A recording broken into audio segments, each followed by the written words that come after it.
So from then on, what happened? You closed, and then what? You're not in Denmark anymore. You're in. I live in Oslo now. Well, 3 years out, we had some troubles with our neighbors, and we had to do a major rebuild. This was the summer of 2007, and the previous years had been very, very quiet for all the cocktail bars in town. But this particular summer, the weather was really shitty. It was raining the whole summer. It was cold, So all the venues like Halvanen and stuff like that, where people used to hang out in the summer, they went really shit, and the cocktail bars boomed that summer. And I think that was the really first kick that the new industry had. Was the summer of 2007, and we were doing our rebuild because we had to make sound insulation in the walls and the roof, and it just went really wrong. It took 6 weeks instead of 3 weeks, and we were closed for most of the summer, and it was a financial blow for me. And the following year, I was quite tired, working, 400 hours a month for 3 years, and I kind of lost the passion a little bit in following the summer of 2007. Yeah, like you mentioned, you saw that, what would you call it? The evolution was starting back then in Copenhagen. Oh yeah, and you definitely. like you said you've been in the industry for 20 years. How, if you think back to how it was back then, and then if you look at the scene today, how would you describe that evolution that has happened, and how have you seen it, experienced it? You've been both in Copenhagen and in Oslo, but what is your view on this? I think definitely the last 10 years added some flair and some new extravaganza to the industry. It gave the public an idea of who a bartender was. It was a craftsman. It was a guy really, devoting his time to perfection.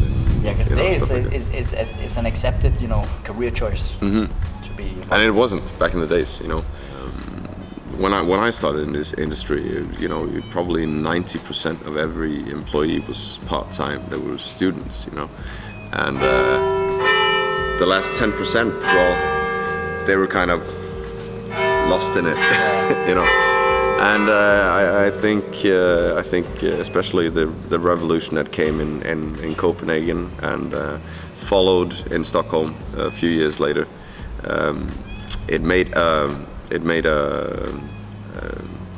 a market for or a scene for career bartenders, definitely.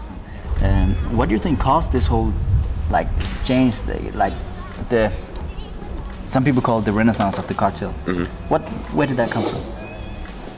How? I think it came with the generation shift, because obviously there was forces from America, from Britain, from Berlin, from all around the world. But if you look at it locally, there was a very established industry here in Copenhagen.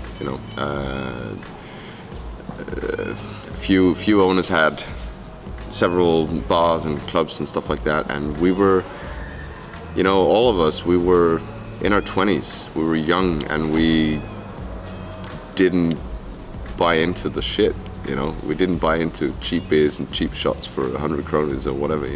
We wanted to do something else. We wanted to represent something, and again, this was pre-Facebook time. So it was. When the movement started, I think it grew very fast, and it grew very solid because of that. Because we had to interact, we had to stand together, and we were all friends, and we all knew where this was going. And you were all trying to do the same thing. We were all trying to do the same thing, and we supported each other, even though we were, somewhat competitors, Because now we're talking about change and stuff, and we talked about how you see the scene in Copenhagen today, and and the evolution. If you look at the scene in Oslo and compare it to the scene in Copenhagen, how do you see that? Because there's a lot of talk about the Scandinavian in general. Like Copenhagen is really good, Stockholm is really good. How is the scene in Norway, if you compare it to Copenhagen as well? Well, Norway's always been a little bit different from Sweden and Denmark. Basically, we have different legislation, we have different taxes and stuff like that. So it's a little bit harder to create something out of nothing.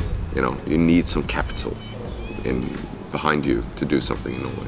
So I guess there's a new crowd in Oslo, and it's kind of like the same thing as we did in Copenhagen. Obviously, I'm not a part of that crowd in Oslo now because I've got family and stuff to do. But I can tell that it's the same type of movement. Because you've seen it already. I've seen it already, and I know. About. Yeah, exactly. And so it's very interesting. But I think it's gonna go really quick, and it's gonna be very, very interesting. I've really been looking forward to this interview because it's been on my to-do list for a while. So thank you so much for taking your time. It's been thank you for having me. Yeah, it's been a pleasure, and I really much look forward to give people an opportunity to hear you talk and hear about your thoughts on the whole thing. And I'm sure there is a lot of people out there that just waiting to hear about the dive, miss the dive. I know people miss the dive. So thank you very much for being a part of this. Thank you.